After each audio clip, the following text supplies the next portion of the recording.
Hey there, good evening. Little installment on reloading, and this is all about this gun right here, which is a Ruger Super Red Hawk Alaskan in 454 Casull, which of course will load any 45 cartridge like 45 Cowboy, 45 Schofield, 45 Colt, 454 Casull. Um, One of the lessons I learned a long time ago shooting 357 Magnums was that 38 Special shot at them really well. And every time we went to a gun show, we would buy boxes and boxes of reloaded 38 Specials at a discount price and just shoot the hell out of them. And then when we went to put our 357 Magnums in the chambers, they wouldn't go in, or they would be almost impossible to extract once you fired them. So then we spent hours and hours scrubbing those chambers trying to get the crud ring out. And I learned a long time ago to use 357 Magnum shells in 357 Magnum pistols. And really, I'm to the point now I don't even shoot 38 Special brass much at all. I give most of that to my son. So I'm the kind of guy I like big bore pistols, and I'm always looking for a snub nose big bore. And I bought a Smith & Wesson Model 69, which is chambered in 44 Magnum. And there again, I went to 44 Magnum brass and started loading. And when I loaded, I noticed that the 44 Magnum was just maybe a little bit more than what you'd want to shoot out of a 3-inch 5-shot snub nose built on an L frame.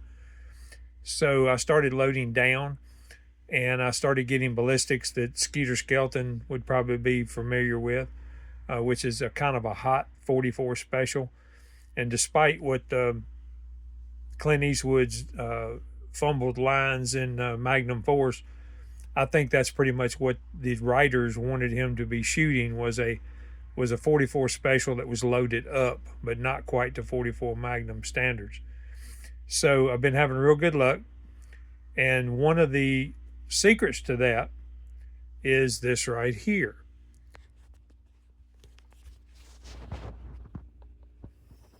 And that is what we call 10 star, but is actually N32C of Vit Ventura powder. And what it allows you to do is to load to about 98% capacity and get about 95 to 97% burn. So you don't have any wasted powder, a lot of smoke, a lot of ash. Back in the day, we used to shoot a lot of unique, which we called flammable dirt because it was so doggone dirty. And it didn't take much of it, so you'd end up with a pocket full of half-burned unique by the end of the shooting session. This burns pretty much completely and leaves a fine gray ash, which is good. So when I bought this pistol, which is the Super Red Hawk Alaskan, get that out, show it to you here. It's a heck of a gun. This one's been magna-ported. As you can see, it's got a high-vis sight on it. The rear sight is original, but it's a good sight picture. I'm not going to change it unless I have to. And then I was able to get a really nice Cocobolo grip for it. Bought that off of eBay. It's actually a pawn shop in South Carolina that had it. There you can see a little bit better light on it. And so experience had taught me that the thing to do was to go ahead and get 454 Casull brass.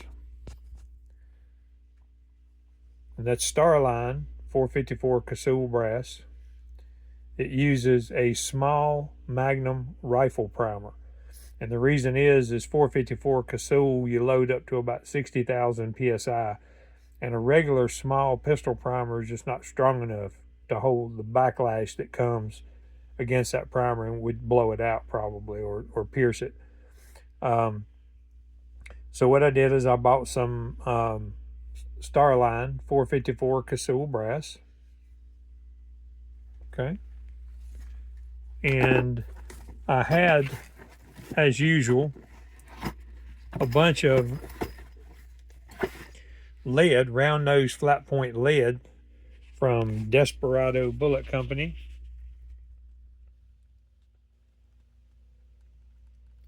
And that lead is comes pre-sized to 0.452, although I do tend to run it through a sizing die just to make sure that it's uniform. Now, I took a pin gauge and checked this new pistol, and the chamber throats on it are they're between 0.451 and 0.4525, somewhere in there. If I get a chance, I'll run by a cylinder hone and let him take a look at it just to be sure. But if it shoots, it shoots, you know. And this pistol will shoot any .451 or .452 jacketed bullets, like XTP hollow points in 300, XTP hollow points in 250 grain. I have some flat nose hard cast lead with gas checks on the back of them that are .452, which are like drill bits. I mean, I pretty much think they'd penetrate anything you want to shoot at it, from moose to grizzly to caribou, whatever you want to shoot, or bad guys. So this is the round nose flat point lead that Desperado Bullet Company produces, and that's the Magnum pistol, the Magnum rifle, small rifle primers. And what he did is he went and bought a bunch of antique bullets that he got at auction and stuff. And there was boxes of bullets that had been from the Old West days, and tested the lead, tested the alloys.